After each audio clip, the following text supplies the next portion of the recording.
Hello, it's Cisvolk. Time to enjoy card making with me. This time I really wanted to make a men's card.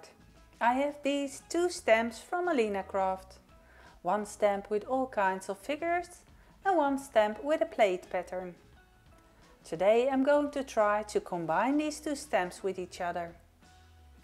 Alinacraft has many different background stamps that you can use in many different ways. I love this background stamp with all the different images on it. For the text, this time I'm using these text stamps from alinacraft. There are 4 text stamps for different occasions. This one is meant to be stamped once and then die cut with the included banner die. I keep my strips with the stamp set. And for this card I'm also bringing out the Kilt Essential shape dies again. Let's get started. I use an A4 paper to make a square card that measures 13.5 centimeters. I always do the creasing on the outside of the card. This way you get a nice smooth and straight edge. Only then do I cut the card to size. In this case I have a card of 13.5 centimeters. But you could also say that this card is 5¼ inch tall. As you could see in one of my earlier videos, I use a plastic craft sheet that I have sprayed with glue.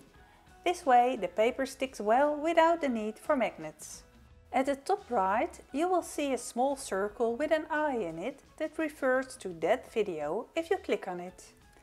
I have used this stamp several times and you can see how well it still sticks. I really like the quality of these background stamps. By putting the plastic of the stamp on the paper, you can already see what the result will be. You can see that the stamp fits exactly on the paper. With red memento ink I stamped my card. This ink is water-based. I have to stamp several times to get a nice opaque image. With a new juicy stamp pad you don't have to stamp as many times to get a good print. Now I've used this stamp before with a red archival type ink and this ink left a red glow on my stamp.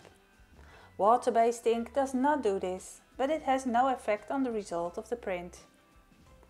After applying the red ink, I clean the stamp with a damp microfiber cloth and apply a second color of ink to the edges. This is a grey ink. It gives the whole thing a somewhat weathered look. With a makeup sponge I blend the rough edges a bit. You can also just do this with a blending brush.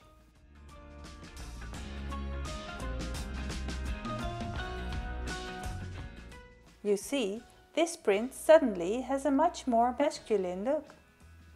There's one small spot that I didn't take. Apparently there's a speck of dust on here. Now it's gone. You can see what a super good adhesive this stamp has. I've also used this stamp before. Alina's stamps stick incredibly well and also print very nicely.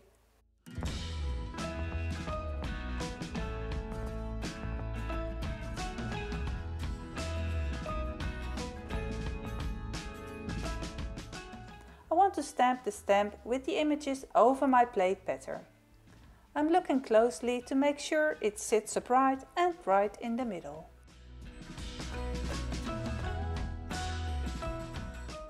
I stamp with black memento ink, which is also water-based. I stamp the image directly onto the previous print. You should always leave water-based ink on the paper a little longer than oil-based ink. This is because water-based ink needs time to soak into the paper. Oil-based ink, on the other hand, stays on the paper and therefore stamps faster. It always does matter what paper you use. I always find smooth paper gives the best results. After a second stamping, the background of the stamped card is now ready and I remove it from the sticky sheet. I now place it in exactly the same place in the stamping tool on another line sheet. On top of this comes the sticky sheet again. Here I have the 2 squares from the Kilt Essential Shapes dies.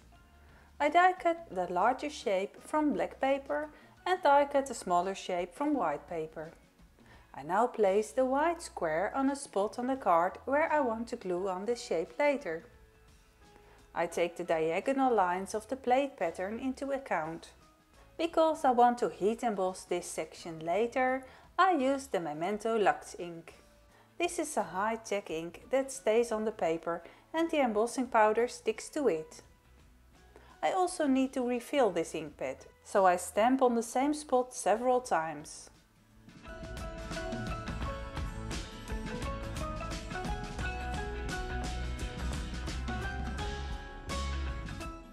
I use transparent embossing powder.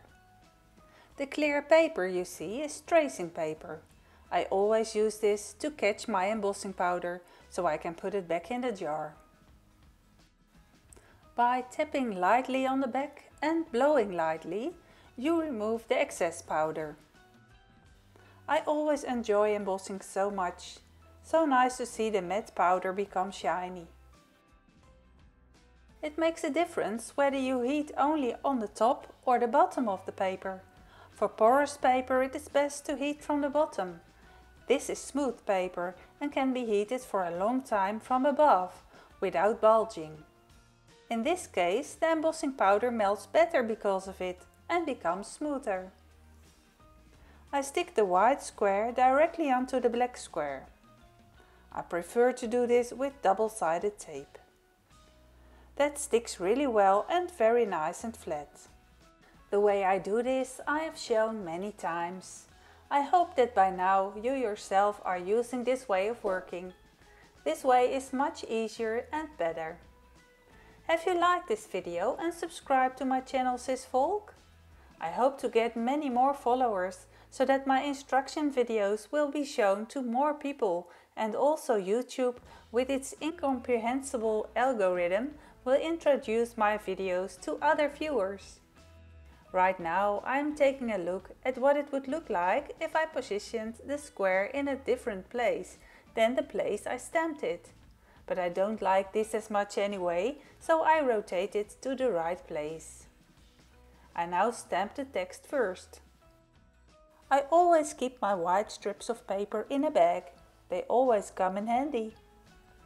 Since I use the text Happy Birthday the most, it's of course already used up. And in order not to make too much stock of the other texts, I'm going to show you how I stamp this text several times without cutting it to pieces. I want to emboss the text, so I powder the paper with talcum powder. I ink only the text I need and stamp several pieces of paper in a row.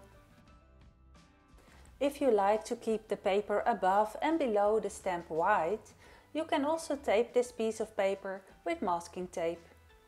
But you can also cover the stamp with masking tape. Don't forget to remove the tape before stamping. I always find transparent embossing powder on black text gives the best result.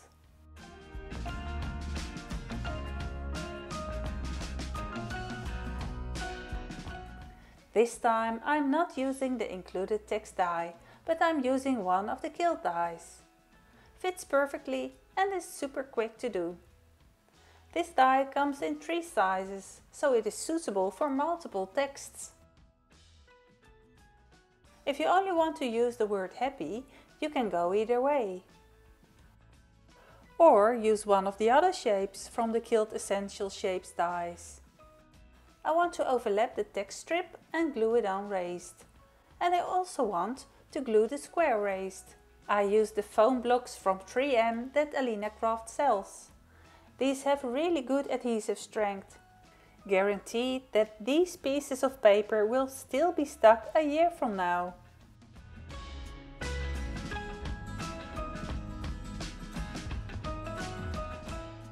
I consider the text bar still a bit bare. I ink blend with the same color red ink over a part of the bar. To do this, I start ink blending at one end of the strip and let it bleed into the white part. And to keep it matching, I add a very small amount of grey.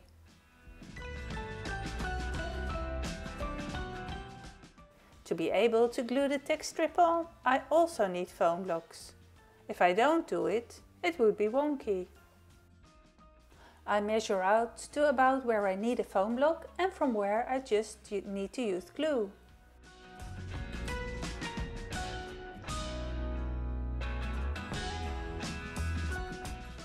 I always prefer to use my T-ruler when I want to glue something straight.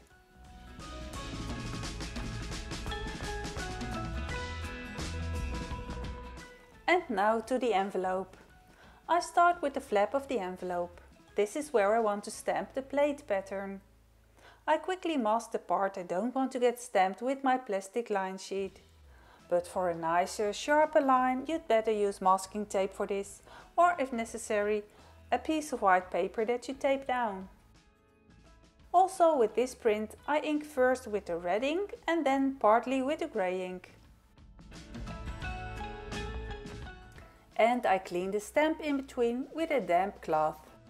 I dab the grey ink away a bit with a sponge to make the transition look nicer. I do this twice.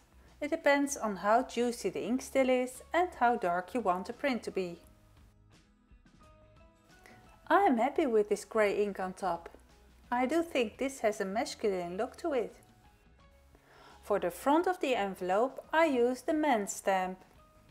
This way the envelope matches the card nicely. Here I do the same thing I did with the flap.